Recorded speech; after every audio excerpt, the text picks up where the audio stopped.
Hey guys, I'm back to another video. Today I'm going to be telling you what 5 coaster types I would want to see Cedar Fair put into Kings Island in the near future. First up is a Mock Extreme Spinner. Kings Island would benefit from a Mock Extreme Spinner because this is a perfect coaster for the vortex plot of land, and it really feels a need in Kings Island's lineup as it has inversions, spinning cars, and also it has launches, which is something that Kings Island is really missing. Kings Island doesn't have a good sit-down launch coaster because they're only looping coasters right now are Flight of Fear and Vertigo and Banshee, and their only launch coasters as of right now are Flight of Fear and Backlot Stunt Coaster. So a really good launch coaster like a Mock Extreme Spinner would fit perfectly in the vortex plot of land and really give Kings Island an upgrade they need. Also, this coaster is very gimmicky with the spinning cars, which is also something that Kings Island is really missing because every other coaster they have is a pretty common model, or just a regular sit-down coaster that you would find at many other parks throughout the country and throughout the world. So an Extreme Spinner would really help with all those things. Next up is an RMC T-Rex. I know this is a Raptor, but there aren't any T-Rex currently operating in the world, but RMC has teased this on multiple occasions, including on Twitter, and This Is How We Roll, and a few other spots, and this is obviously a product that RMC is going to be putting out in the near future. Now, where would Kings Island put an RMC T-Rex, and how large would I make it?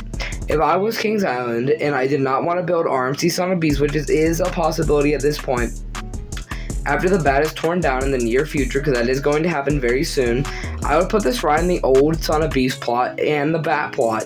You would have enough land there to build around a 9,000 plus foot long roller coaster if you really wanted to, but really this ride would probably be around 7,000 feet long, as that would be a really good addition for Kings Island, as this coaster could go above 500 feet, go over 150 miles an hour, and have a length well over 8,000 feet. This is a crazy prediction, and I think that Kings Island could really get a RMC T-Rex that is 500 feet tall, goes over 150 miles an hour, about 153, and also has a length of 9,000 feet. This would be absolutely insane and fill a huge need in the park lineup. Next is a B&M Surf Coaster.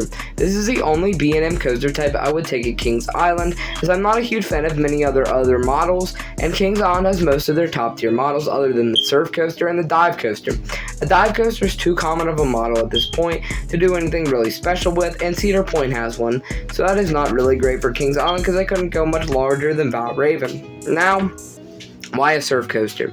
Kings Island, again, like I said with the Mock Extreme Spinner, is a gimmicky coaster. This ride is definitely very gimmicky with those stand-up surf trains that bounce up and down throughout the layout. Now, the main thing that people question with Pipeline is its comfort, and I've heard this is a very comfortable ride with those Vestra trains and is way more comfortable than any other stand-up coaster out there, especially from B&M, because it doesn't have the big bulky restraints and it has a Vestra restraint similar to Banshee.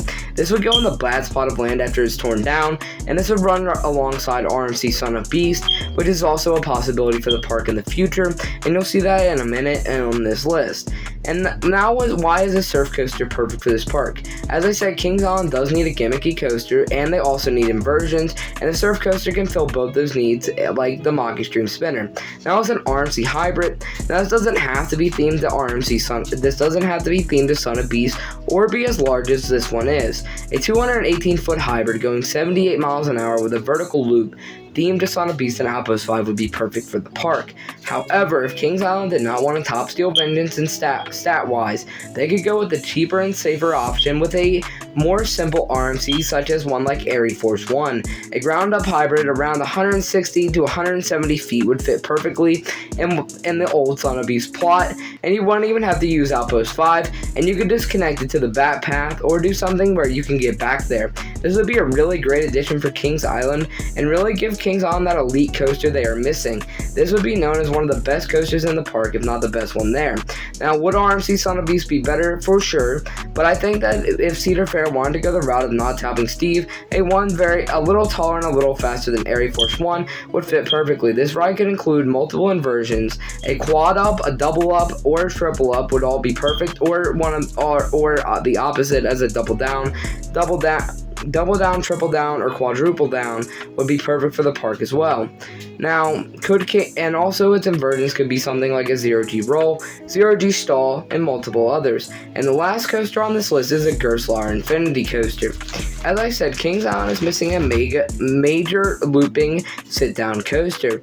Griswold Infinity coasters have insane capacity because they have multiple block sections that can run multiple trains. I'm thinking of a ride taller than Smiler with 15 to 16 inversions, and also including the steepest drop at 122 degrees. This ride would have the most inversions and also be the steepest, breaking 2 records, which is something that Kings Island really needs to start doing.